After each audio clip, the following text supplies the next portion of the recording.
Dumela batho hae and welcome to Mommy Diaries. Ha ke re la tseba hore re bua ka all things motherhood. Ka sheko ke tsamaya ke le one ke tsamaya le Luyanda Duma. Luyanda, how are you? I'm good. Thank you so much for having me. Is it a rumor or is it true that you have a child? With that stomach? I mean, it depends, right? It really, I am a mom. How is it? How But is the that evidence going? is safe. Yeah. It's been a lovely journey. And yes, Guti, I'm actually thinking about it now, looking at the name of the show, and I'm thinking a year ago, did I actually think that I'd be sitting here speaking about something like this?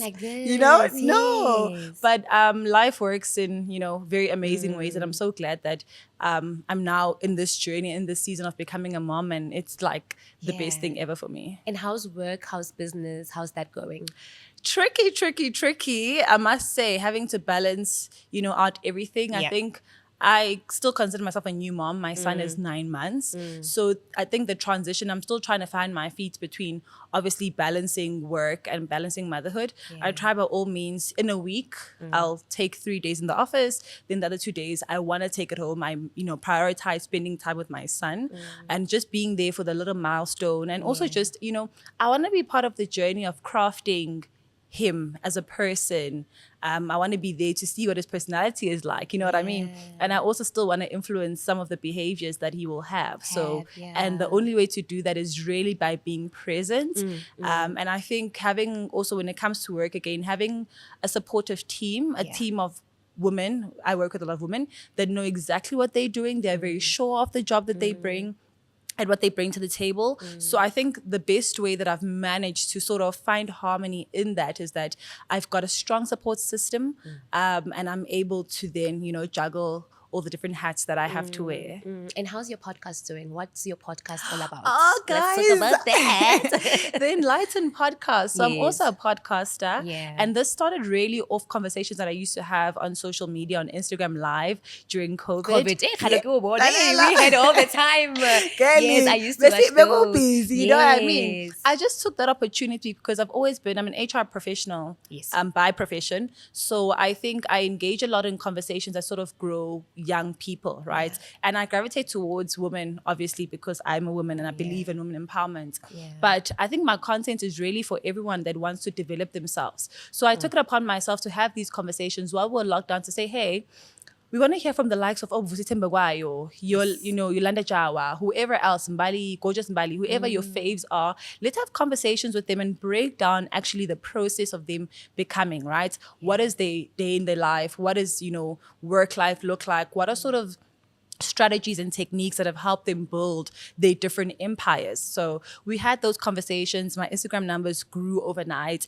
And obviously I didn't want it to end there. Now that obviously life is slowly getting back to normal, we don't have that time that we used to have in COVID where we would sit down for an hour.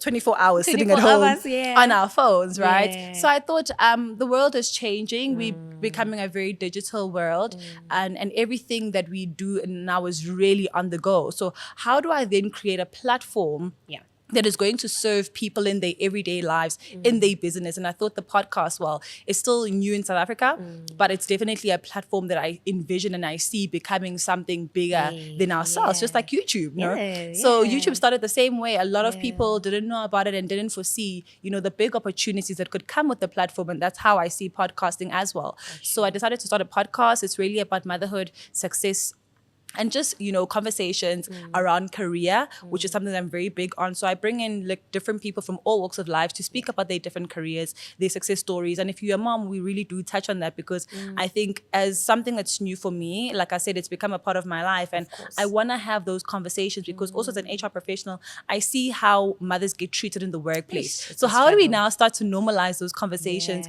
and give moms the courage and, the confidence to be okay with being moms in the corporate world, right? Own the sense of being a mother because you know how we get shy, we don't get the promotions, we don't get the jobs that travel, we don't get to go play golf with the guys, you know what I mean? Because people just really think that we've got other motherly things that we need to do. Sure, we do. But just because I'm a mom doesn't mean that, I need to be disqualified. So I also try to just embody that in the life that I live as well to say, yes, I'm a mom, but I still get to do, it's part of who I am and I still get to do other things. So it's not a limitation, but for me, it's more of an enabler, right? right? So I think that's the big part of the podcast. Is doing extremely well. That's good. We're on season 2 now with over 10,000 subscribers, which is amazing. Yes, Hopefully, beautiful. when we Yeah. come back with season 3, because one of the big dream is to have visuals, Yes, but yes. we want to grow the podcast numbers, solidify that, and then move on to visuals as well, which is something that's beautiful. I think also what you spoke about, being pregnant in the corporate world is also the same as us actors, because yes, you when guys you get are- mocked out.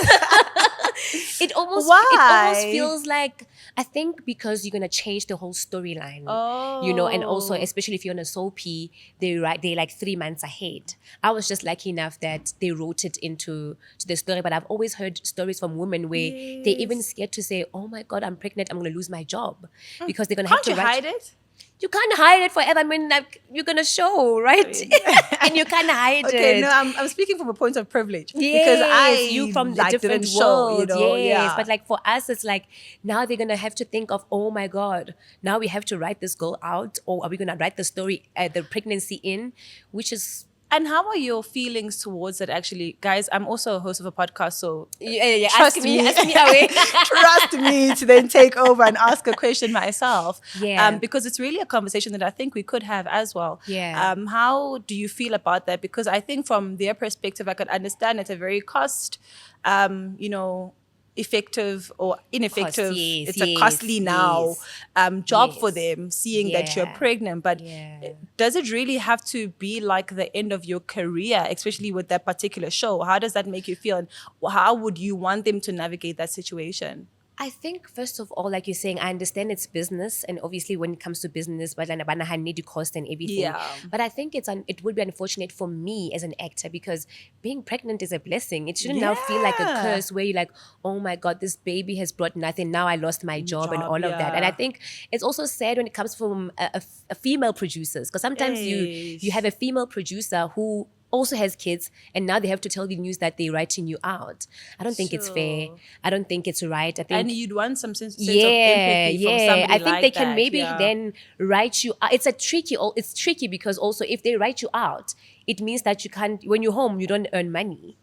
Oh, You know what I mean? So they okay, can be I nice to you see. and say, okay, we'll write you out, and then once you have still- the baby, come back. back. But you're not gonna earn money while you're at home. We get paid per call. And trust me, when you're pregnant, that's the money that you need. Yeah, that's the money you need. So I think You need I the understand money. from where I'm sitting as an actor, it's unfair. But I also understand from a producer or director's head that it could be tricky. That okay, fine, we feel for you. You're a good actor. We want you back, but while you're at home, we're not going to be able to pay you unless you're on a principal contract. Yeah. What is the difference? So the principal contract is whether you go to work or not. Like, let's say, for example, they give you 12 guaranteed calls. Yeah. So whether you go to work or not, you still will gonna be get there. paid, But okay. you're not allowed to do other work. Okay. So that's why So most there's that actors on that the exclusivity clause, exclusivity okay. is. And then when you're a call actor, they pay you Per per call. So Okay, when every they time book you you, show every up time you for show work. up for work, they pay you. And then there are others where it's like just 6 guaranteed calls, but you're not on first call basis with them. It means that you can do anything else, but know that whenever they need you, whenever they you need have you, to make yes. time. So for us, it's like You see, my HR hat is now on, and I'm already. I feel like I'm in an interview. Now I'm already thinking, like, how do we then now bring this whole maternity leave Aye. into the industry? It's not there. I mean, I gave birth 6 weeks after I gave birth. I had to shoot a hectic storyline. Yo. Yeah, so it's And you couldn't say no, obviously, because no, I mean, yeah, it's your work. yeah, it is work, and I love it. And you left the story hanging, so you must come back and finish the story. If I could act from home, trust me, I would be acting from home. And actually, I'm so glad that we're having this conversation, because I've always wondered, how do you then, what does it feel like, or how is it like to get back into the industry after you've been away having a child? Does it feel like you're starting all over again? What can you do in the process to still keep yourself relevant? Do you still go for auditions? Because obviously from the audition stage, I assume, till the time that you shoot, it's months on end, Months, right? Which could be yes. after. So Yes. how can somebody that's just have a child navigate getting back into the world of work in that industry? I think what really helps now. Social media has really helped in terms of, when you talk about staying relevant. And what we're doing with our social media, having our own little shows on social media does Yes. help and keep you relevant. Because sometimes what I've always wanted is for people to know me by my name. Yes. Not by Dintle from Scandal. Because everywhere I go, "Ke Dintle, ke Dintle." But like, I think social media has helped me in the sense that about to know me as Upasi, Mapaseka, because of, for my social media, it's not about Scandal, it's about me, what I love and whatnot. And I think here in South Africa, as actors, sometimes we don't fuel our craft. Because sometimes when you don't have work, you just sit and think, work will come. What else can you do in the meantime? And I think it's just said that our passion is not going to give us the wealth we want. But you have to understand that while you are still hot, what do you do? Because when you're on a soapy, for example, you're on an A story. So there's an A story, B story, C story. A story is the main one.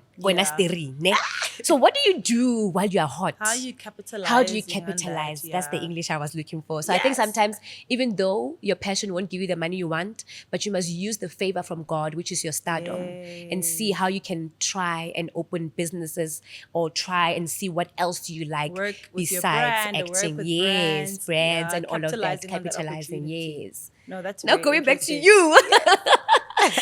Tell me the first, like the day you felt, man, koninte offla or koninte on, and then you went and were like a pregnancy test. Just take me through that day. Oh my God, I've actually never even thought about this day. Is it? Thank you for reminding me. I think, oh gosh, one of the symptoms that I had where my breasts were like really hard. And obviously you think, oh, it's your period. Oh, yes. And you're I realized ovulating. week 1, week 2, they are like, you know. Kids' hands are looking good. Those are like the breasts that I want for the rest of my life. And they were like that for quite some time. And I think I didn't even think. I just thought, oh, periods are late. I didn't even suspect that it could be pregnancy. I remember we went on a trip with my then boyfriend, now hubby. Went on a trip, enjoyed the trip. And I remember, like, when I got back from that trip, you couldn't even touch me, because I would literally hit you. That's how painful they were. So I can't remember what was the reason. We were just like, let's just get a pregnancy test. And I remember we did, took the pregnancy test, and then ta-da! Were you excited, scared? It was 2 lines. I was scared. Me too. Yeah, I wouldn't even lie to you. I was really scared. And I think the biggest thing for me that scared me is because I've been trying to, as a young professional, change the narrative of how women with kids are seen in, not even the industry, but in the world of work as well. To say, when you have a child, it kind of just feels like, oh, you've ruined your career, your life has come to an end, and so forth, right? And I just felt like last year I was really at a point where I had broken into the brand. I'd officially figured out who I am and what I wanted to be known for, right, in my work. And that for me just scared me to say, does this mean it's the end of it all? Will I now not be recognized? Anything that I say, will it still be taken seriously? Because now, I don't know why, but even when you're older, it also still kind of feels like teenage pregnancy. It's like now people see which ways evidence. It kind of still feels like teenage pregnancy. So that was I think, the first emotion. But I was excited. I was excited purely because also it was with somebody that I really, really loved, that loved me. And it's something that we had spoken about in future, that to say that this is what we wanted, even though it came earlier than expected. That excited me. And I think also after some time and after some therapy and support from family, I then realized and remembered that every time I feel like God always trusts me with, changing the narrative, right? I mean, when I studied HR and went into HR is really the old, grumpy, nasty woman that has no time, right? And I just felt like going into that industry, I was just like, do I even fit, into this world, the look of this thing? And then I remembered, I'm not here to fit, but I'm here to change the narrative of what it's like. Now I've got so many young people DMing me, wanting to be in the same field because of how I've sort of sold and how I practice it in my daily life. So I just felt like this is another challenge where God is just trusting me to change the narrative. Why should women be disqualified for being women, for living out your womanhood, right?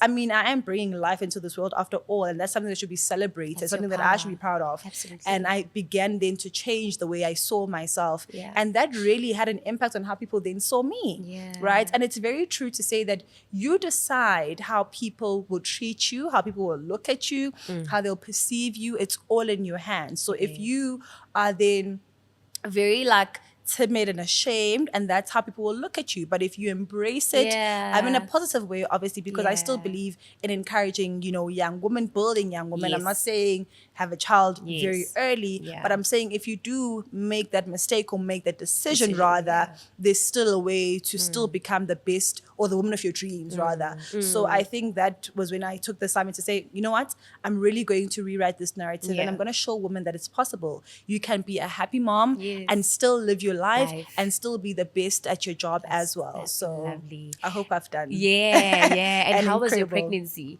Was it like a chilled one? It was smooth? The best. That's why I'm saying I need to have another one very soon. Heaven. Yeah. The best. The best. Mine was the best as well. I didn't have issues at all. I didn't have anything. The only thing that was a problem was that my son was very small. Even Nema was small. My son was extremely small. So that used was born 2.1. Oh, Nema was 2.3. But also it's when my midwife was like, you're not even picking up weight. Yeah. That was I remember my husband always used to force me, eat. And I'm just like, I can't. Yes. And I also just felt like even though I would eat, my son was just small. I think he was waiting to grow outside. But you're also small. Yeah, but usually they say small people carry very big babies. Nice, she was small. Yeah, so my son was small. That was the only scary and frustrating part of it. I couldn't do a natural birth. It had to be a C-section because he wouldn't be able to handle the contraction. So that was the only thing. But otherwise, everything was seamless. No morning sicknesses. I looked good. My skin was glowing. Yeah, I saw you were beautiful. People couldn't see that I was pregnant. You know what I mean? Yeah. So it was really a great experience and I can't wait. Yeah, and people always talk about second one. Oh, when I was stressed. People always talk about the balance. When you go to interviews or when you're talking to people and they think, when they look at you, they're like, yo, this girl, Unali. Is there such a thing as a balanced life? No, I don't think so. But I think that there is a life where if you say that this is my focus and this is what I'm choosing to, this is the season that I'm in, and focus on that, I believe in that. I don't fully believe that I can ever show up 100% in all my roles and be the best of me. Yeah. By showing up as a great mom, it means that I'm lacking in my work, right? By showing up as the great wife and girlfriend, I may be lacking in another area. You know what I mean? So I think it's just a matter of forgiving yourself. You are not superwoman. You'll never get it all and you'll never have it all figured out.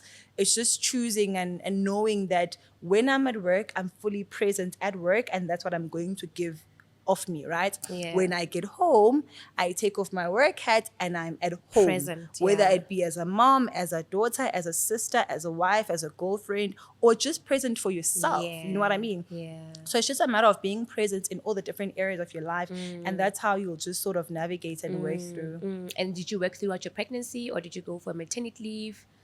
Or you work from home? Well, so I think I gave myself a little bit of maternity leave, which were the 3 crucial months, that I gave my son those 3 crucial months. But as entrepreneur and a freelancer, the longer I stay, the longer it's not clicking in the bag. I know. You know what I mean? Yes. But I was so grateful that, my pregnancy and my son brought me a lot of work because now you can be a mom influencer, right? So I was privileged to get those opportunities in the beginning. You know what I mean? Yeah. So I was able to make an income and then gradually step into getting back into the normal way of life. Yeah. And you spoke about help, surrounding yourself with women, they can help you when you need help. Yeah. But I always have these conversations with friends, finding the right nanny. I don't want to use the word right. Finding the right fit for you. For you, for your household. It is difficult because the concept is actually very weird, ne? Here is this woman. She leaves her home. Yay, her and child. her child or children. And her husband. And her husband to come and take care of someone else's home. While you are also going to work and work for your kids. Yeah. Do you have a nanny? And how was take me through the process of finding, because I've had a nanny. My first nanny was like for 5 years, and then after that I had her for 5 years. Yeah, girl. And then it went well. First time right. Yeah, first time right. And then it went well. But the interviews were a bit weird. Like I went through. You had interviews? Hey, wait now. I went through. I'm an HR professional, and I did not interview. I went through an agency, and then the first me I interviewed, she had like the rings like those. Like she looked dangerous. And I'm like, should I really go through the route of agencies? Yeah. And then a friend would be like, no, I know my mama from Lesotho. Yes. No, but go to Ing. And then a friend of mine told me about her mom and knowing someone else. And then that's how I got the 5 years That's definitely how I got my nanny, through referrals, literally. So the first one that I had, she was quite young. I know, like, my hubby was not comfortable. Yeah, my hubby was not comfortable with the young one. Because also he just felt like she had a whole entire life ahead of herself, and this was not how she should really start. And it creates a dangerous situation because she might look at you and want to be you. You see what I mean? Yeah, because you know what I mean. So we really wanted better for her, but we didn't have anyone at that moment. So she didn't stay for long. And also because we and she had to go back, which we were perfectly fine with. Then my sister has 2 nannies, and then when they are off, she gets somebody else to come. So she then gave me the lady that she uses part-time, and we were like the perfect match. And also, I don't look for somebody that's going to be good for me and not for one and clean. Or perfect it matches my son. So if you guys click with my son, it's fine. With it, we'll figure that out. If you can't clean properly, we'll figure that out. So because my mom even told me, we are looking for somebody to take care of the child. So don't fuss about all the other things. Those will fall into place. And the first time you left the baby with her, did you call all the time? Lishapo, hey, are you okay? Or you just left I still called to check, are you guys fine? But we live with my little sister, so sometimes she's not at school, she's at home. So most of the time, because of how now varsity is more hybrid, they go to school, but they also take classes from home.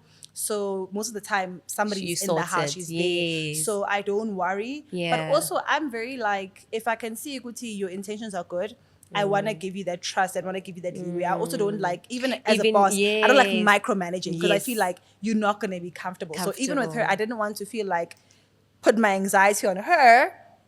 I was just relaxed. And that allowed her to seamlessly then, work into our way of life, our structure, which was great. I love her too, but she's so good with my son. That's good. That's a blessing. Hopefully we can have her for like long. You will just like, I think it's important. It's a relationship. It needs to work. And sometimes they are part of our lives. They move from just being nannies to becoming a family. Yeah. And then let's say there's someone out there who just had a baby. They're also they have their businesses, or they're into corporate world, and they worried because they worried the guilt of leaving their child at home to work. Like, what advice would you give to them? Like you were saying, forgive yourself. You are a human being before you became a mother. Because sometimes we get so obsessed with being mother's mother. That's all. That's the title you are pushing. I'm a mother, but you forget that you still yourself. You still have dreams. You still want to be the best HR person in the world, or I still want to be the best actor in the world. But sometimes the guilt that comes with not seeing them every day the way you want to. Do you go through that, the guilt? I do have guilt, but I think as soon as I walk into the house and I see that little face, everything, you know. And I also just reminding myself, I don't just leave the house to leave the house. I leave the house when I have to, when I've got work. Understanding that this work is going to come back and create the life that I want for my son, right? So it's all just a pattern. It's all just a ripple effect. And once you begin to understand that the importance of going to work and that pouring into the life that you want to build for your son, you'll even start getting excited about working because you understand that I'm not doing this just for myself. Yes, you're growing your career. You're not here to make friends, Yeah. whatever. You're here to build the life for you and your family. And I think for me, anything that is going to pour back positively into that setup for myself, which is so important for me, my family, then I do it wholeheartedly, right? And I think first things first that I'd say is just congratulations on the best time of your life. I think motherhood is such a beautiful thing. And when you fully immerse yourself and bask in it, you are going to feel that, right? And I think maybe for Nakona that it's contradictory, because when you fully immerse yourself and then 3 months later you have to leave, it becomes hard. But trust me, if you are fulfilling every season and present in every season, you will not feel that guilt. You will feel that guilt if 3 months you are still busy on your laptop, you are still trying to control things in the office, and you are not focusing on this keeping this little one alive, because the first 3 months are very important, right? So fully immerse yourself in it. And when the time comes when you have to transition into work as well, understand the reason why you're working, right? I always say, Mina, if something is demotivating me or I'm struggling with it, I always have to find that one thing that is going to motivate me you, about it, right? So to get me happy about going, finding that little thing, even if it's just the office coffee. Waking up every day knowing that I'm just going to drink that coffee and everything is going to be all right. So finding that simple pleasure in your work, and even for you, if it means that I'm going there because I understand that me being here and contributing in this organization is going to give my son or my daughter the life that they require, then that's it. Wake up every day with that mission to pour into your child and just enjoy it. I think we overthink things too much, right? Sometimes we overthink it to a point and believe that it's what other people are thinking when it's really not. It's all in our heads. So have fun. Rest. Take some time out and get the help. I know as moms, especially in the beginning, it's very hard to accept help. But if you can get somebody to help you and you've got the luxury to pay for people and resources to help you, do so. I always say that the reason why I prioritize taking care of myself, whether it be going to gym, reading a book, putting on a nice outfit and going out with the girls, is because when my cup is full, I'm the best mom. You are. Right? Yeah. So if I'm not good as Luyanda at my core, I cannot show up as Luyanda the mom in the best way. So I prioritize taking care of myself, doing that which I love, making sure that my cup is full so that I'm able to pour into all these other different hats that I get to wear in a week, right? So taking care of yourself is so important. Don't neglect yourself. Don't forget about yourself. Because I also think once you carry and see that little person, there's another drive that too much. I don't even need to tell it to you. Uzombona nawe, and you will imagine the life that you want for them, and just get up and go create that life for them. So you being a mom is an instinct. There's certain things that we can't really describe and put into words, but you will see now with the minute you carry that person, your whole drive, your zest, your everything will begin to change in favor of this little person. Yeah, and being a mom to a son, I mean, I have a daughter, and obviously I wanted to be a mom to a girl. You look like a mom. You look like you would be a mom to a girl. Right. You are a girl mom. I'm such a girl mom at heart. But let me tell you, having a son is the best thing ever. At some point when we found out that it was a boy, I wasn't too happy about it because I could see myself with a mini me, with a handbag, pink is my color. You know what I mean? And then I matching had to do outfits. blue. I was like, God, what? So is he more now because of gay? I always hear stories about sons and mothers, daughters and fathers. I think my son is obsessed with me. The way that he looks. Of course, at you me. have a boobie. And it's only because of that. He's obsessed because I've got the girls. Are you still breastfeeding? Yes, I am. How's that going? It's lovely. He's so obsessed with me, and he will never stop feeding. I can just see myself with a 3-year-old. I breastfed for 2 years. Really? Yeah, and for 2 me it was 2 years is good, and I only stopped because I felt like he was just pulling me, and it came to a point where she would be like, "Hey, mama, let's go." That is so cute. Because I don't know, there's just something about the connection. No, definitely. So I want to breastfeed for as long as I can. Please but do. I don't want it to because I want to have a child real soon. So I don't want it to one off, one on. No. So he must stop maybe you'll one feed and a both half. of them. No, ngeke phela. Azophela. Uzowalungisa. Guys, please. Uzowalungisa. When you see me in a couple years from now and they are just looking at you. Boy, now we will know. We will know. That's beautiful. Yeah. So hopefully I can brace you the second one as well. Let's talk about the planning. Like right now it's different because you're like, if I would have a second one, you literally planning the second one. Is it because you've always, when you were young, always wanted, like we have dreams and goals, like by 30 years, I want to have a child, a husband, a house. I'm definitely like that. I can tell. I work by the book. Yes. I've got a schedule. I have my life figured out. I have everything. Yeah. And I just thought also as well, I want them to grow up together. I come from a very big family. And it's very nice. I can't possibly imagine my life without my siblings, you know what I mean? So I want to create that setup for my home as well. And I just want to be free. That's when I want to start living. How old are you, Lulu? My life. I'm 26. Okay. I also had never when I was 26. Yeah. I want at 30 to live my life. So next one, maybe at 30 if we will get 3. If we bless with 3, the third one, Hey, whether you're at the right place, Mami Diaries, go about that. No, regular. You are killing because I'm so scared to have a second one. And now my time is up. It's gonna feel like a new one. It's gonna feel. It is gonna, of course. I mean, the 7-year gap. When are you planning on having another one? No. You're just gonna be a mom of one. You don't want siblings. I don't know. I think for me, I always had this thing. I want to have. Not that I'm judging people who have kids with different fathers. Linda had a plan. I wanted you wanted, so now got Christmas. I'm just thinking. I'm thinking too much about it. But I'll see how it goes, and I'll see where life takes me. No, but it's okay to have standards for yourself and be clear about what you want. Yeah, that was my only reason, and also like what we're talking about. I think for my second pregnancy, I must make sure I'm set. I don't have to. You can go back and just ask for a second one, so they can all go. Maybe I should donation.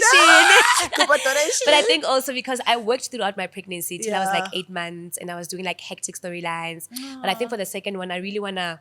Yeah, now you are settled. You know how you make your money. Yes, you know how to work smart. Yes. So it's really going to be a different absolutely.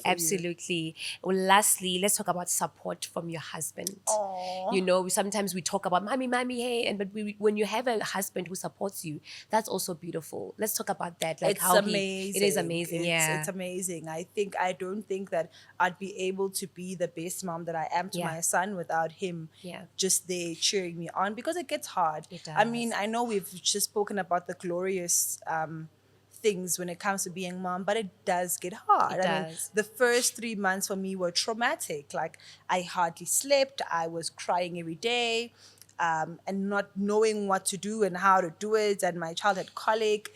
He'd never sleep. It was just messy, right? Motherhood can be messy, right? And I think if I was just all by myself, there's no way I could have made it through. So that support is really, for me, very important.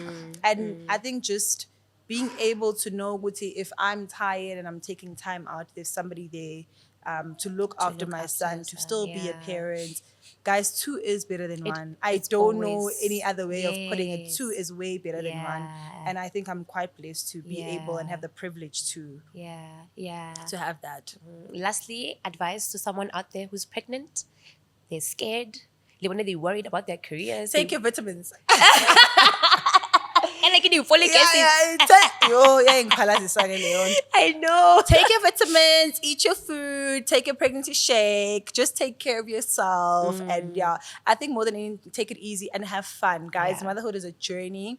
And I think the best advice that I've been told, it's not anything technical, it's just that your child will never be that age ever again. Yeah, what I'm saying, then we can redo. Yeah, we can start over. We can fix where we mess up. Yes. But your child will never be 3 months, 1 month. Again. And everything that happens, it's a once-off thing. So if you miss that bus, absolutely, that's it. So fully immerse yourself, bask in it. That's what I used to tell when it gets hard. I'm like, it will never ever be like this. Just soak in it, soldier on. Yeah. He will never be 3 months ever again. From here, it's only upwards. You know what I mean? So that's the sort of, thing that I used to always tell myself when it gets hard. Uguti, he will never be this age ever again. And that'll sort of give me that push to say, it's not that deep. Yeah. It's not as life-threatening as I thought it was. Yeah. And I just relax and I just take it all in. Yeah. But just have fun. I think motherhood fun. is very beautiful. Have fun. Thank you. Thank you so much for coming. Thank you so much for having All me. the This was a best lovely with conversation. your podcast, Yeah, with work, thank with your you. little one, with breastfeeding, Yes. with planning the next one. Isn't she amazing? She's ready for the next one. And then she said, take it easy, love yourself, and have fun. Yeah. Yeah.